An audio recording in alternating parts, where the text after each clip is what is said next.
గంజాయి పిల్లి. ఒక 8 ఏళ్ల పిల్లవాడు ఊరిలో అల్లరి చేస్తూ తిరుగుతుంటాడు. ఒక గంజాయి రంగు పిల్లిని చూసి అదే నా గంజాయి రంగులో మెరిసే పిల్లి అని ఆసక్తిగా అడుగుతాడు. గంజాయి రంగులో మెరిసే పిల్లి గోడపై కూర్చొని చిరునవ్వు నవ్వుతుంది. ఊరి వాళ్ళు పిల్లిని పట్టుకోవడానికి ప్రయత్నిస్తారు. పిల్లి పొగలా మాయమైపోతుంది. చిన్నారి ఆశ్చర్యంగా చూస్తూ ఇది నిజంగా ఉందా అని అనుకుంటాడు. చిన్నారి గంటల పాటు పిల్లిని వెతుకుతాడు. చివరికి పిల్లి బాబు, నీకు ఎవరైనా మిత్రులు ఉన్నారా అని ప్రేమగా పిలుస్తాడు. పిల్లి తనంతట తానే బయటకు వచ్చి మృదువుగా నక్కుకుంది. పిల్లి నెమ్మదిగా మెరిసిపోతూ చిన్నారిని చూసింది. పిల్లవాడు మేధావిగా, ఓయ్, నిన్ను ప్రేమగా పిలిచిన వాళ్ళకి అదృష్టం వస్తుందట కదా అని అంటాడు. పిల్లి మిస్టరీగా మౌనంగా చూస్తూ తన మాయామయ రూపాన్ని చూపించింది. ఆ రోజు నుంచి చిన్నారికి అద్భుతమైన అనుభవాలు మొదలవుతాయి. పిల్లి తనకు తానే చిరునవ్వుతో మాయమవుతుంది. నిజమైన ప్రేమకు మాయ కూడా తలొగ్గుతుంది. చందమామ చప్పుడు. ఒక చిన్నారి తన ఇంటి బయట అడవిలో చీకటిని చూస్తూ ఉంటాడు. ఒక వింతైన చప్పుడు వినిపిస్తుంది. చిన్నారి ఈ అర్ధరాత్రి శబ్దాలేమిటి అని అనుకుంటాడు. పక్కనే ఒక పాత వానరగూలం ఉంటుంది. వానరగూలం అనగా కోతులు ఉండే ప్రదేశం. చిన్నారి దాని దగ్గరకు వెళ్లి చూస్తాడు. ఒక దాని తర్వాత ఒకటి కోతులు లేచిపోతూ ఉంటాయి. కానీ చప్పుడు ఎవరూ చేయడం లేదు. మరి అది ఎవరి శబ్దం?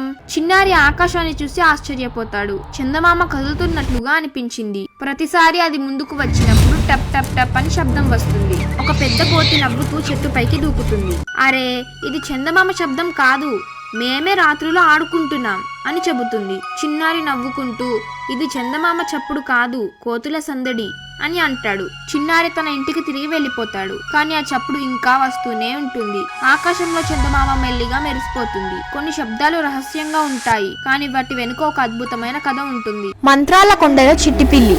ఒకప్పుడు ఒక ఊరిలో ఒక చిన్న పిల్లి ఉండేది. అది చాలా చురుకైంది, తెలివైంది. పిల్లి పేరు చిట్టి. అది తన యజమాని ఇంట్లో ముద్దుగా పెరిగిన పిల్లి. కానీ ఒక రోజు చిట్టి అడవిలో తప్పిపోయింది. రాత్రి అవుతుండడంతో చిట్టి దారి తప్పి భయపడింది. దారి వెతుకుతూ వెళ్తూ అది ఒక పెద్ద కొండను చేరుకుంది. ఆ కొండ మంత్రాల కొండ అని అందరూ భయపడే ప్రదేశం. చిట్టికి దారి తెలియక కొండలోని ఒక గుహలోకి ప్రవేశించింది. లోపలికి వెళ్ళగానే అక్కడ భయంకరమైన దెయ్యాలు, రాక్షసులు ఉండడం చూసింది. కానీ చిట్టి తట్టుకొని ఆలోచించింది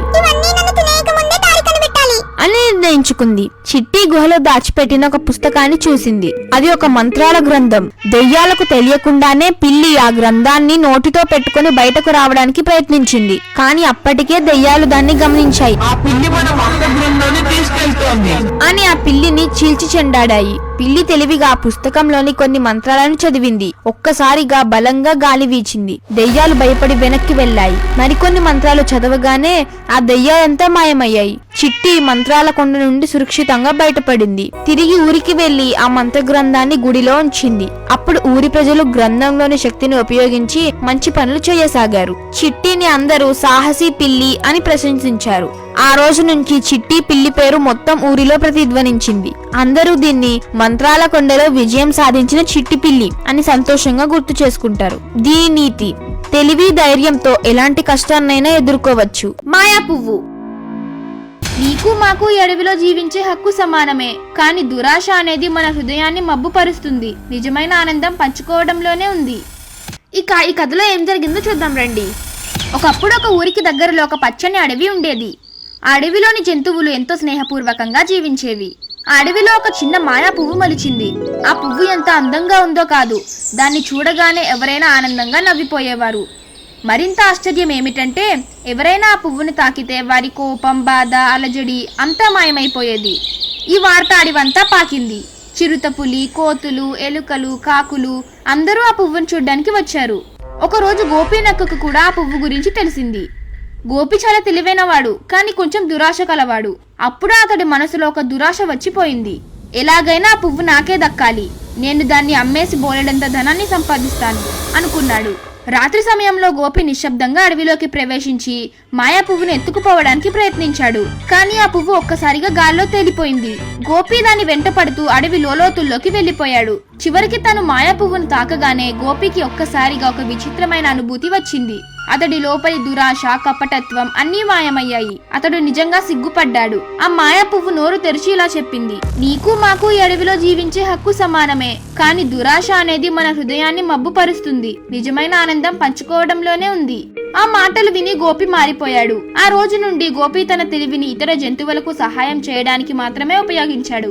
అడవంతా మరింత ఆనందంగా మారింది. మాయాపువ్వు తన స్థానంలో మళ్లీ పరిమళించసాగింది. ఆ పరిమళం అడివంతా ప్రేమను పంచుతూ విరబూసింది. దీని నీతి: సంతోషం సంపాదించాలంటే దురాశ కాదు, ప్రేమ సహాయం అవసరం. అరే ఫ్రెండ్స్, సబ్స్క్రైబ్ చెయ్యండి.